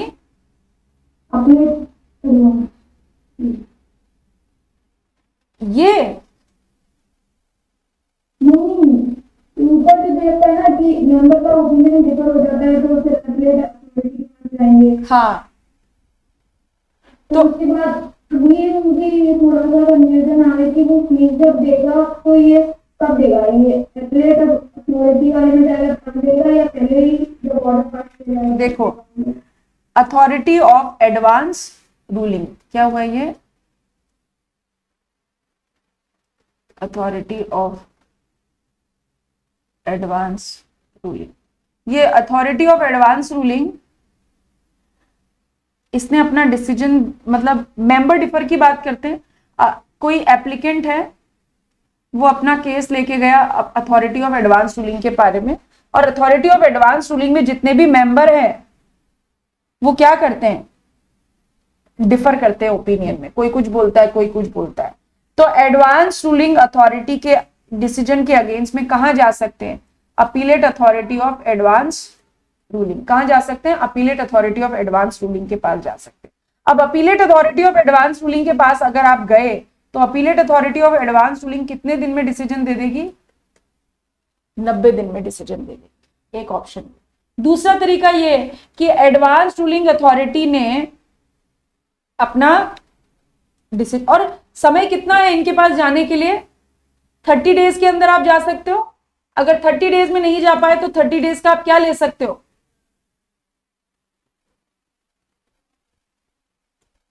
30 दिन और 30 एक्सटेंशन दे सकते हो। ये तो मेंबर डिफर की बात है। सेम अगर मान लीजिए अथॉरिटी ऑफ एडवांस रूलिंग ने डिसीजन दिया और आप उस डिसीजन से सेटिस्फाइड नहीं हो, ठीक है, तो आप क्या करोगे? आप अपीलेट अथॉरिटी के पास जाओगे। कितने दिन में जाओगे? 30 डेज में जाओगे। 30 डेज में नहीं जा पाए तो और 30 डेज का एक्सटेंशन ले लोगे। मतलब मैक्सिमम 40 है और वो ऑर्डर देने में 90 ऑर्डर देने के 90 दिन। और ऑर्डर देने के लिए 90 दिन तो कब से शुरू होंगे? जब आप appellate authority of advance ruling के पास जाओगे। मतलब दोनों ही के पास 90 दिन है। इसके पास भी अपना ऑर्डर देने के लिए कितना समय है?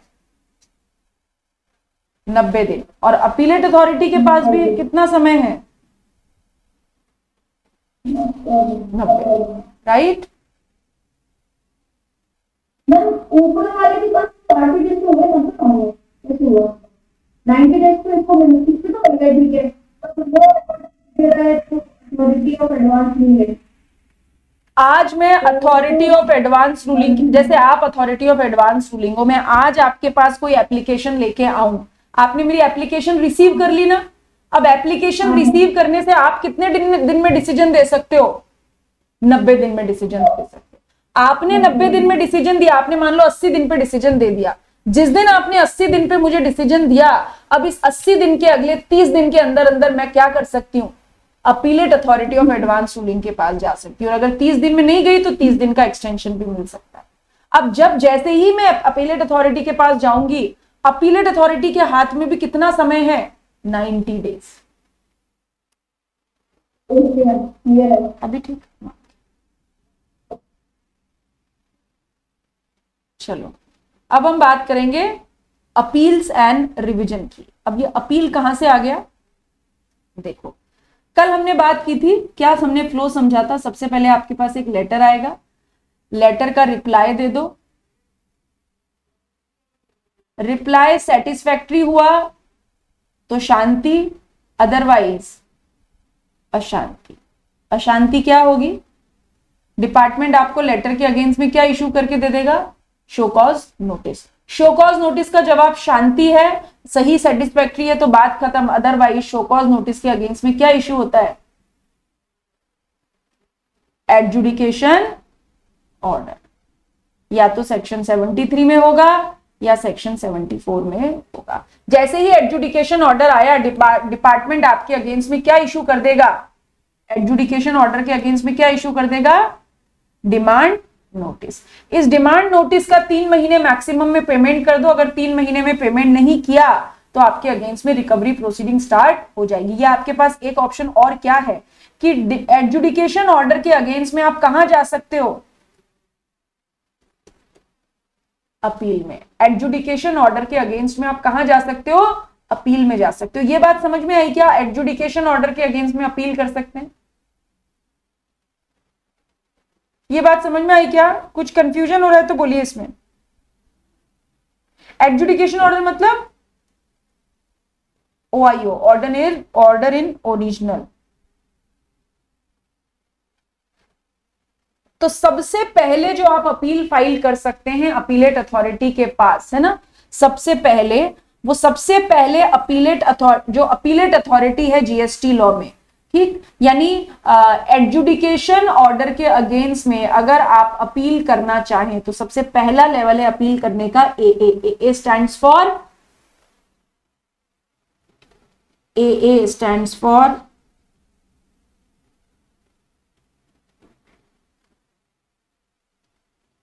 AA stands for appellate authority. और ये अपीलेट अथॉरिटी क्या है?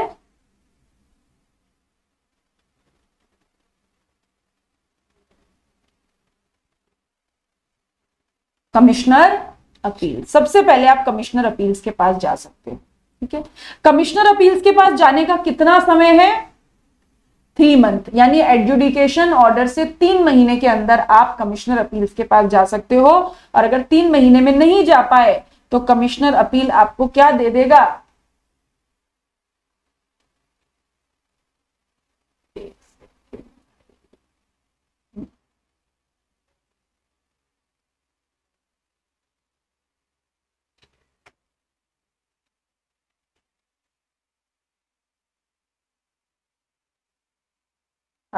कमिश्नर अपील आपको क्या दे देगा, 1 महीने का एक्सटेंशन दे देगा।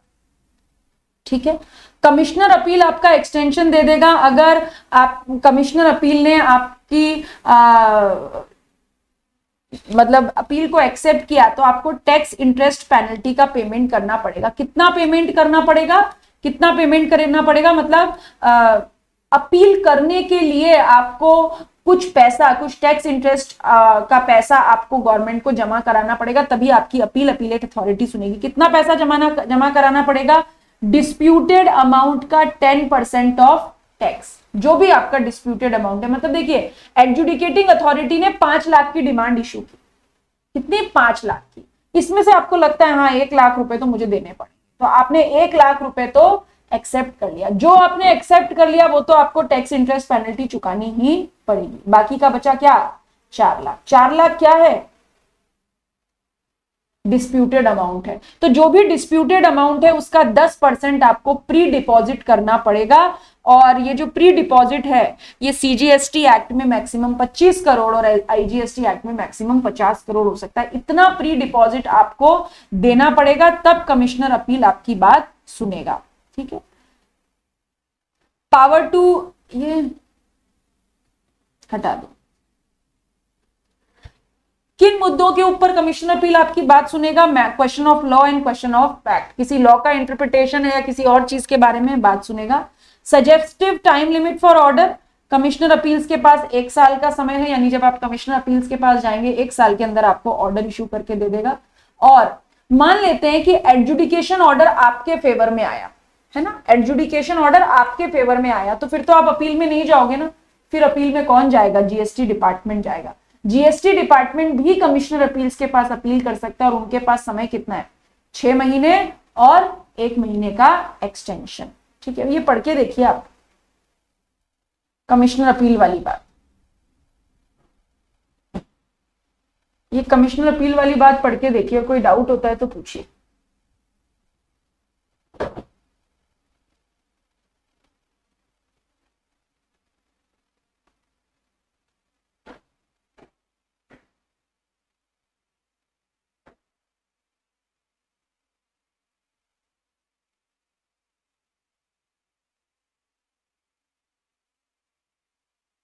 कोई कंफ्यूजन?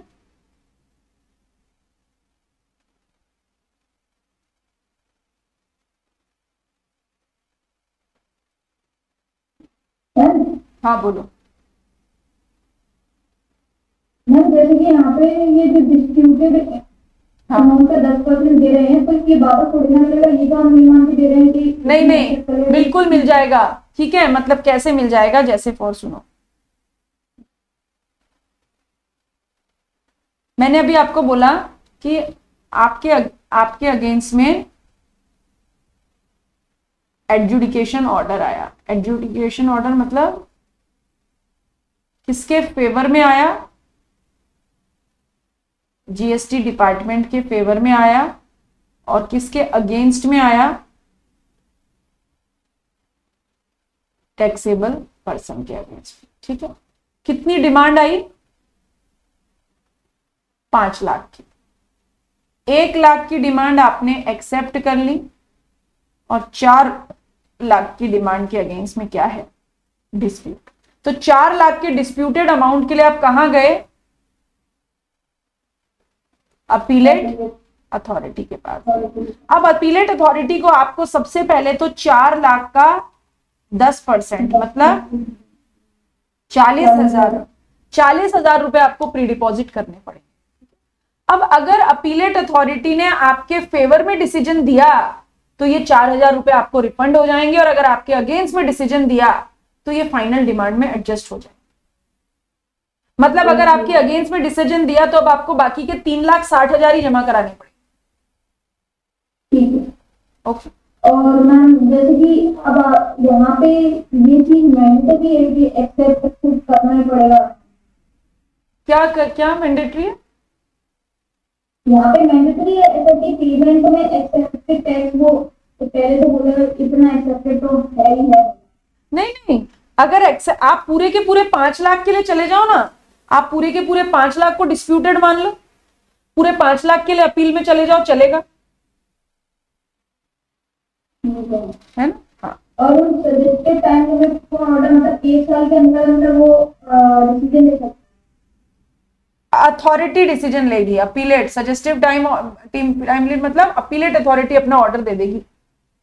हैं। अच्छा, और डिपार्टमेंट अपील ये मतलब डिपार्टमेंट अपील का मतलब मान लीजिए एडजुडिकेशन ऑर्डर उल्टा होता, असेसी के फेवर में आता और जीएसटी डिपार्टमेंट के अगेंस्ट में आता, तो जीएसटी डिपार्टमेंट अपील कर सकता है। ठीक है, तो ये डिपार्टमेंट हाँ, डिपार्टमेंटल अपील के लिए बारे में बात करें, ठीक है। नेक्स्ट, जीएसटी डिपार्टमेंट अपील करेगा तो वो 10% अगर नहीं, फिर नहीं, फिर नहीं देना पड़ेगा, फिर प्री डिपॉजिट नहीं। अगर टैक्सेबल पर्सन अपील में जाता है तो प्री डिपॉजिट देना पड़ेगा, ठीक है। नेक्स्ट वन, सेक्शन 112 की बात करेंगे और सेक्शन 112 कहता है appeal to GST 8। GST 8 stands for GST appellate tribunal, ठीक है। सबसे पहले नंबर की अपीलेट अथॉरिटी होती है कमिश्नर अपील, मतलब फर्स्ट नंबर की अपीलेट जीएसटी लॉ में, ऐसा बोलती हूं, जीएसटी लॉ में जो पहली अपीलेट अथॉरिटी होती है वो क्या होती है, कमिश्नर अपील, और जीएसटी 8 होती है लास्ट। दो ही अपीलेट अथॉरिटी होती है जीएसटी लॉ में, एक कमिश्नर अपील्स और दूसरा जीएसटी 8। सबसे पहले कमिश्नर अपील्स, और कमिश्नर अपील्स के ऑर्डर के अगेंस्ट में आप हायर अथॉरिटी के पास अपील करना चाहोगे तो किसके पास जाओगे, जीएसटी अपीलेट ट्रिब्यूनल के पास, ठीक है। तो जीएसटी अपीलेट ट्रिब्यूनल के पास आप किसके ऑर्डर के अगेंस्ट में जा सकते हो, अपीलेट अथॉरिटी। अपीलेट अथॉरिटी मतलब कमिश्नर अपील्स के ऑर्डर के अगेंस्ट में, राइट, या फिर रिवीजन अथॉरिटी के अगेंस्ट में। अभी हम पढ़ेंगे रिवीजन अथॉरिटी क्या होती है। कितना समय है जीएसटी अपीलेट ट्रिब्यूनल के पास जाने के लिए, भी 3 महीने का समय है। 3 महीना कम पड़ गया तो 3 महीने का एक्सटेंशन मिल सकता है, यानी असेसी इतना जा सकता है इतने समय में। एक्सटेंशन देते कैसे, एक्सटेंशन कैसे देते हैं, ठीक है, देखिए मान लीजिए कि एक्सटेंशन से फॉर एग्जांपल अपीलेट अथॉरिटी ने, कमिश्नर अपील्स ने मेरे अगेंस्ट में ऑर्डर दिया, 1 जनवरी 2023 को। तो मेरे पास कमिश्नर अपील्स ने मेरे अगेंस्ट में ऑर्डर दिया ना यश, तो या तो मेरे पास एक ऑप्शन क्या है, मैं कमिश्नर अपील्स के ऑर्डर को मान लूं और पैसा जमा करा दूं, लेकिन कमिश्नर अपील्स के ऑर्डर से भी मैं सेटिस्फाइड नहीं हूं, तो मेरे पास ऑप्शन क्या है, मैं कहां जा सकती हूं, मैं अपीलेट ट्रिब्यूनल के पास जा सकती हूं। अब 1 जनवरी 2023 को कमिश्नर अपील्स ने मेरे अगेंस्ट में ऑर्डर दिया था, तो मेरे को 31 मार्च 2023 3 महीने के अंदर अंदर कहां चले जाना था, जीएसटी अपीलेट ट्रिब्यूनल में। पर मान लीजिए फ्लड आ गया, मैं बीमार हो गई, कोई और कैजुअलिटी हो गई, कोई और जेन्युइन रीजन हो गया, तो मैं जाके जीएसटी अपीलेट ट्रिब्यूनल को एप्लीकेशन लगाऊंगी और बोलूंगी कि मैं ये 3 महीने के अंदर अपील फाइल नहीं कर पाई, मुझे इन ग्राउंड्स के ऊपर एक्सटेंशन चाहिए। तो हो सकता है कि जीएसटी ट्रिब्यूनल मुझे एक्सटेंशन दे दे। मैक्सिमम कितना एक्सटेंशन मिल सकता है, 3 महीने का, हो सकता है 1 महीने का एक्सटेंशन दे दे, हो सकता है 15 दिन का दे दे, हो सकता है नहीं, कहीं पर भी नहीं होता, किसी भी लॉ में एक्सटेंशन देना अथॉरिटी की डिस्क्रिशन है, चाहे तो दे चाहे तो ना दे, ठीक है। तो जितना आपने अमाउंट एक्सेप्ट किया है उतना तो टैक्स इंटरेस्ट पेनल्टी जमा करा दो, और जो डिस्प्यूटेड अमाउंट है, अब हमें जीएसटी अपीलेट ट्रिब्यूनल को डिस्प्यूटेड अमाउंट का कितना देना पड़ेगा, 20%, and this is addition to 10 है। जैसे मान लो मैंने 4 लाख का 40,000 तो उधर दिया था ना कमिश्नर अपील्स में, अब कमिश्नर अपील ने मेरे अगेंस्ट में डिसीजन दिया और मैंने क्या डिसाइड किया, मैं तो अपीलेट ट्रिब्यूनल में जाऊंगी, तो मुझे 4 लाख का क्या देना पड़ेगा, 80,000 और देना पड़ेगा। 40,000 तो कमिश्नर अपील्स को दे चुकी, अब डिस्प्यूटेड अमाउंट का 20% मुझे जीएसटी अपीलेट ट्रिब्यूनल को देना पड़ेगा, और ये मैक्सिमम अमाउंट कितना हो सकता है, 50 करोड़। यहां तक बात समझ में आई। बाकी same question of law, question of fact पे जा सकते हैं। जीएसटी अपीलेट ट्रिब्यूनल के पास भी ऑर्डर इशू करने का टाइम 1 साल, और जीएसटी अपीलेट ट्रिब्यूनल के पास टैक्सेबल पर्सन नहीं जाता है, अगर डिपार्टमेंट जाता है, डिपार्टमेंट अपील फाइल हो रही है, तो समय कितना है, 6 महीने। जो अपन डिपॉजिट कर पा रहे हैं उससे अपने अगर अपने फेवर में तो एमएसपी में लिमिटेशन मिलेगा या फिर रिफंड नहीं मिलता? अच्छा, अगर अपने फेवर में डिसीजन आता है तो नहीं, विद इंटरेस्ट नहीं मिलता है। एक टाइम पीरियड है कि जो आपने प्री डिपॉजिट दिया है वो आपको सरकार 3 महीने में वापस कर देगी। अगर 3 महीने में वापस नहीं करती तो फिर ब्याज के साथ वापस करेगी। ठीक है, नेक्स्ट वन, अगली अपीलेट अथॉरिटी है high court. But mark here, high court GST law की अपीलेट अथॉरिटी नहीं। जीएसटी लॉ में तो 2 ही अपीलेट अथॉरिटी है, पहली कमिश्नर अपील्स और आखिरी जीएसटी अपीलेट ट्रिब्यूनल, है ना। अगर ये दोनों अपीलेट अथॉरिटी जीएसटी लॉ में आपकी पार नहीं पड़ी, यानी जीएसटी अपीलेट ट्रिब्यूनल ने भी आपके अगेंस्ट में ऑर्डर दे दिया, तो अब अगला हथियार आपके पास क्या है? आप किसके पास जा सकते हैं? हाई कोर्ट के पास। किसके पास? हाई कोर्ट के पास। हाई कोर्ट के अगेंस्ट में आप जा सकते हैं। किसकी अपील के अगेंस्ट में? ट्रिब्यूनल की ऑर्डर के अगेंस्ट में। जीएसटी अपीलेट ट्रिब्यूनल की स्टेट ट्रिब्यूनल और एरिया ट्रिब्यूनल अलग अलग होते हैं, इन दोनों से हमें कोई खास मतलब नहीं है। जीएसटी अपीलेट ट्रिब्यूनल के अगेंस्ट में आप जा सकते हैं। कितना समय है फाइल करने का? 180 दिन और उसके साथ एक्सटेंशन के लिए देखिए कोई टाइम लिमिट नहीं है। एक्सटेंशन के लिए कोई टाइम लिमिट नहीं है, मतलब हाई कोर्ट जितना चाहे उतना एक्सटेंशन दे सकता है। लॉ में बेसिक टाइम लिमिट क्या है? 180 डेज। इसके बाद हाई कोर्ट में जाने के लिए अगर आपको कोई एक्सटेंशन चाहिए तो हाई कोर्ट में एप्लीकेशन लगाइए, जितना चाहे हाई कोर्ट एक्सटेंशन दे सकता है। आपने जो अमाउंट एक्सेप्ट किया है उसका टैक्स इंटरेस्ट पेनल्टी जमा करा दीजिए। कोई प्री डिपॉजिट नहीं है, नॉट एप्लीकेबल। ठीक है, कभी कभी हो सकता है कि फुल अमाउंट भी आपसे डिपॉजिट रखवा ले, मतलब बोला जितना आपकी डिमांड बनती है उतना पूरा पैसा रखो, तब हाईकोर्ट आपकी बात सुनेगा। हाईकोर्ट केवल क्वेश्चन ऑफ लॉ के मैटर सुनता है। क्वेश्चन ऑफ लॉ मतलब लॉ का इंटरप्रिटेशन। इस सेक्शन का मतलब मैं ये समझ रही हूं, आप क्या समझते हो? क्वेश्चन ऑफ लॉ के बेसिस पे जा सकते हो। हाईकोर्ट के पास ऑर्डर इशू करने का कोई टाइम लिमिट नहीं है। हाईकोर्ट के पास केस साल दर साल लटक सकते हैं, 2 साल, 3 साल, 5 साल, कोई टाइम लिमिट नहीं है। और डिपार्टमेंट अपील के लिए जाने के लिए भी कोई टाइम लिमिट नहीं है। ठीक है, सॉरी, डिपार्टमेंट अपील जा ही नहीं सकता यहां पे, है ना। Department appeal last to last कहां तक जाएगा? जीएसटी अपीलेट ट्रिब्यूनल तक जाएगा। नेक्स्ट, अब हाईकोर्ट से भी बात ना बनी। हाँ बोलो। जैसे ये जो अपीलेट ट्रिब्यूनल जो अथॉरिटी है ना, अपनी जो फर्स्ट अथॉरिटी है, इसके बाद ये रिविजनरी वाला कॉन्सेप्ट कब आएगा? मतलब रिव्यू कैसे आएगा?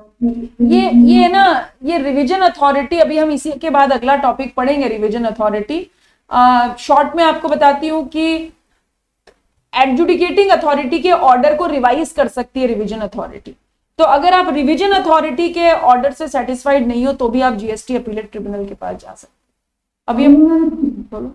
ये जो स्टेट ट्रिब्यूनल और एरिया ट्रिब्यूनल कभी बेंचेस होती हैं ट्रिब्यूनल में, बेंचेस होती हैं, कोर्ट में बेंचेस होती हैं। बेंच मतलब हमारी क्लासरूम वाली बेंच नहीं, ऐसे कैसे बोलूं, लेवल होता है।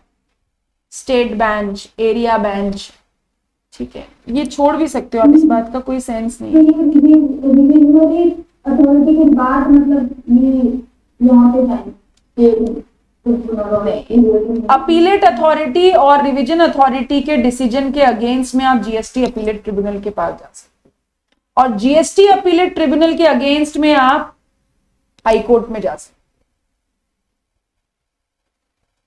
देखो, एडजुडिकेटिंग और अथॉरिटी के अगेंस्ट में आप कमिश्नर अपील्स के पास जाओगे। कमिश्नर अपील्स के ऑर्डर के अगेंस्ट में आप जीएसटी अपीलेट ट्रिब्यूनल के पास जाओगे। जीएसटी अपीलेट ट्रिब्यूनल के अगेंस्ट में आप हाई कोर्ट के पास जाओगे, और हाई कोर्ट के अगेंस्ट में आप सुप्रीम कोर्ट के पास जाओगे। This is a hierarchy. Shivani, कुछ और कंफ्यूजन हो रहा है?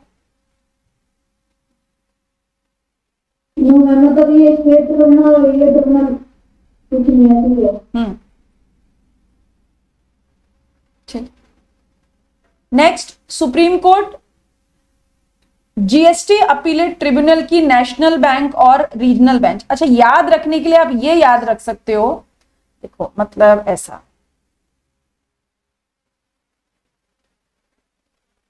जैसे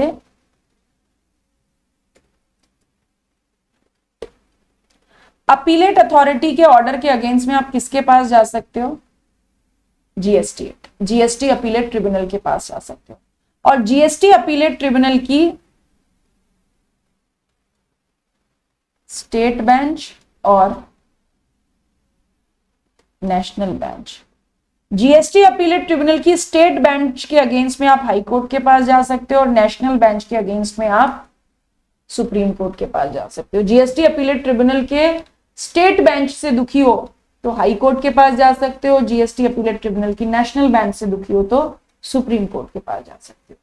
ठीक है, इसका मतलब, और हाई कोर्ट के ऑर्डर के अगेंस्ट में भी सुप्रीम कोर्ट के पास जा सकते हो। तो सुप्रीम कोर्ट के पास अगर आपको जाना है तो आपके पास चॉइस क्या है?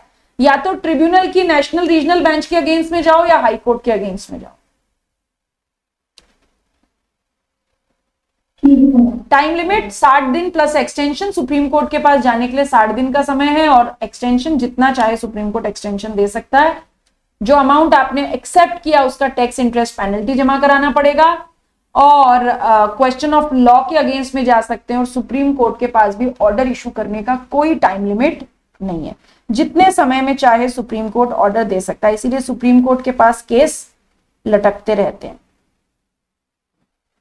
मैम एक ही और, ये question of law and fact और क्वेश्चन ऑफ लॉ में डिफरेंसेस कैसे आए? क्वेश्चन ऑफ लॉ और क्वेश्चन ऑफ फैक्ट में ये फर्क होता है। जैसे मान लीजिए कि 2+2 किसी ने 5 लिख दिए, आपको उसे सही प्रूफ करना है, this is question of fact. Question of law का मतलब इंटरप्रिटेशन। इंटरप्रिटेशन मींस किसी प्रोविजन को समझने में मैं और आप अलग अलग तरीके से समझ रहे हैं, that is the question of law. तो high court supreme court question of law के बारे में बात करता है, कानून को कैसे समझना है, उसका सही इंटरप्रिटेशन आप कर रहे हो या नहीं कर रहे हो, वो क्वेश्चन ऑफ लॉ होता है।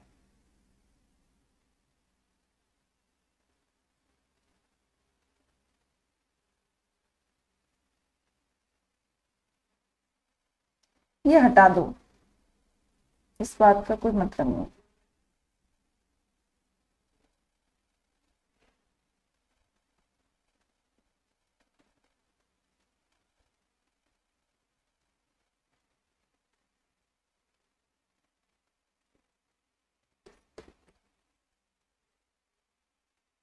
बात करेंगे सेक्शन 108 की, रिवीजन अथॉरिटी। अभी हमने बात की थी ना, रिवीजन अथॉरिटी के ऑर्डर के अगेंस्ट में आप किसके पास जा सकते हो? रिवीजन अथॉरिटी ने अगर आपके अगेंस्ट में ऑर्डर दिया तो किसके पास जा सकते हो अपना दुख लेके? अभी बात की थी ना, जीएसटी अपीलेट ट्रिब्यूनल के पास जा सकते हो। ठीक है, तो चलिए अभी हम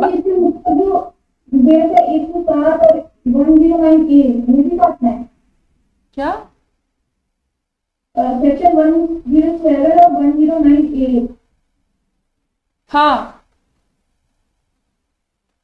107 पर उसके नीचे भी मैम 2-4 पॉइंट और दिए हैं, सिंबल के नीचे भी दिए हैं। कहां पर दिए हैं? मैम ये जो ये खत्म हुआ था ना अभी अपना, इसमें जो आपने अभी सिंगल मेंबर बेंच और ये करवाया था, नीचे कुछ दिया था इधर नहीं है आपके पास? नहीं, बस ये पीडीएफ में यही पढ़ना है, जो इसमें आ रहा है ना कंटेंट, बस वो ही करना है, बाकी को हटा दो। हाँ, वो शिवानी आप थोड़ा जल्दी ले गए थे उस दिन, आप आए थे ना। अब बाकी लोगों के इतना ही होगा, हटा देना शिवानी उसको, है ना।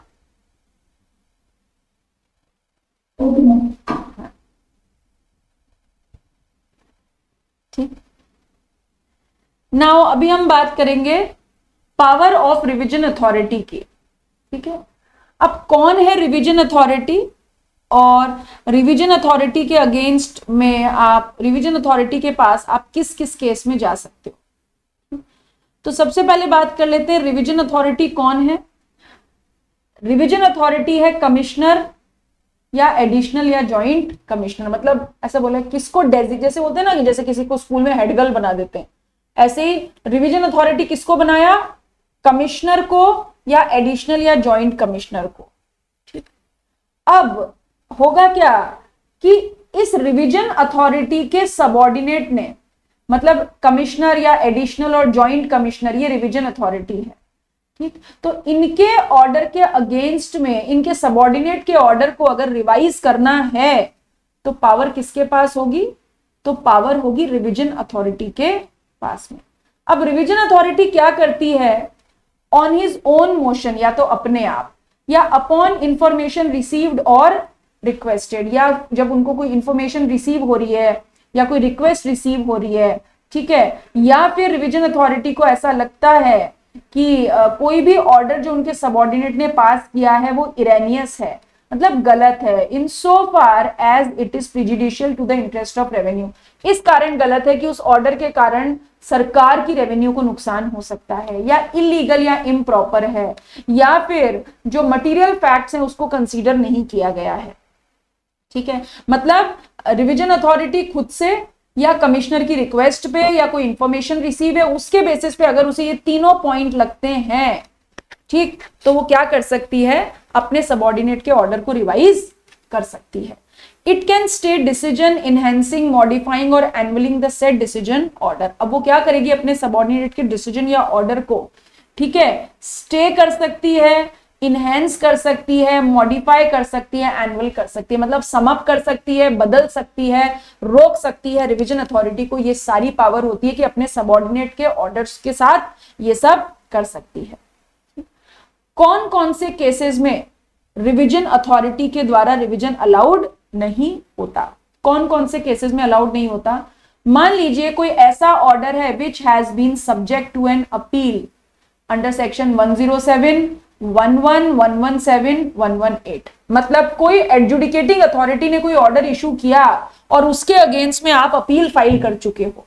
किसके पास? अपीलेट अथॉरिटी के पास, जीएसटी अपीलेट ट्रिब्यूनल के पास, या हाई कोर्ट के पास, या सुप्रीम कोर्ट के पास। अगर कोई केस ऑलरेडी अपील में चल रहा है तो रिवीजन अथॉरिटी उस ऑर्डर को रिवाइज नहीं कर सकती। बात समझ में? किसी ऑर्डर के अगेंस्ट में ऑलरेडी अपील हो चुकी है तो फिर ऑर्डर को रिवाइज नहीं किया जा सकता।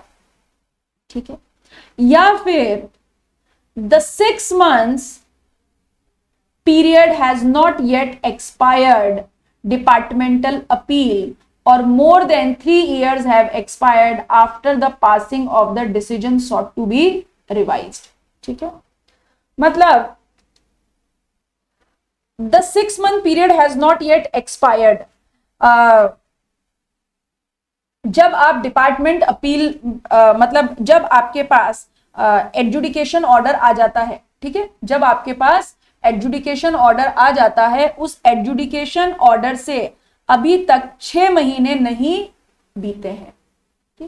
एडजुडिकेशन ऑर्डर से अभी तक 6 महीने नहीं बीते हैं, मतलब 6 महीने तक, 6 महीने नहीं बीते हैं, तब तक रिवीजन अथॉरिटी उस ऑर्डर को रिवाइज नहीं कर सकती। या फिर the 3 years have expired after passing of the decision sought to be revised, या एडजुडिकेशन ऑर्डर से 3 साल बीत चुके हैं। मतलब ऐसा बोलो कि ध्यान से सुनेगा, एडजुडिकेशन ऑर्डर आने से 6 महीने तक रिवीजन अथॉरिटी कुछ नहीं कर सकती, या एडजुडिकेशन ऑर्डर आने से 3 साल बीतने के बाद कुछ नहीं कर सकती।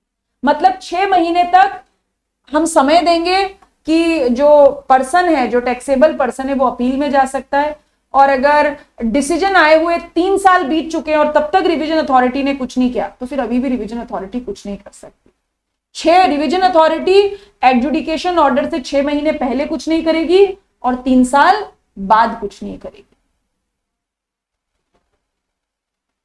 या फिर the order has already been taken for revision at an earlier stage, या फिर अभी ऑर्डर हुआ ही नहीं और उसके पहले ही रिवीजन अथॉरिटी ने केस अपने हाथ में ले लिया है। And the order sought to be revised is a revisional order. Revision order का दोबारा से रिवीजन नहीं हो सकता। रिवीजन अथॉरिटी ने एक बार रिवीजन ऑर्डर कर दिया, दोबारा से उस ऑर्डर को रिवाइज नहीं कर सकते। तो ये 4 केसेस है जहां पर किसी भी एडजुडिकेटिंग अथॉरिटी के ऑर्डर को रिवाइज नहीं किया जा सकता। पढ़ के देखिए, इसमें कोई डाउट है तो पूछिए। हाँ बोलो बेटा। प्लस 1 मंथ का क्या मतलब जैसे 6 महीने का ये 7 महीने तक कर सकते हैं ना? एक्सटेंशन मिल सकता है, जैसे हमने बोला ना एडजुडिकेशन ऑर्डर से भी 6 महीने नहीं बीते हैं कुछ स्पेसिफिक केसेस में 1 महीने का एक्सटेंशन भी हो सकता है, मतलब 7 महीने हो गए। मैम रिवीजन ऑर्डर का अपन अगर सेटिस्फाइड नहीं है हाँ तो उसको अपन अथॉरिटी को दी जा सकते हैं। हाँ, अभी हमने पढ़ा ना, देखो ऊपर हमने पढ़ा कि रिवीजन अथॉरिटी के ऑर्डर के अगेंस्ट में आप किसके पास जा सकते हो, जीएसटी अपीलेट ट्रिब्यूनल के पास जा सकते हो। रिवीजन अथॉरिटी ने आपका ऑर्डर रिवाइज किया बट आप उससे सेटिस्फाइड नहीं हो, तो आपके पास क्या पावर है, सेक्शन 112 में आप जीएसटी अपीलेट ट्रिब्यूनल के पास अपील कर सकते हो। ठीक है,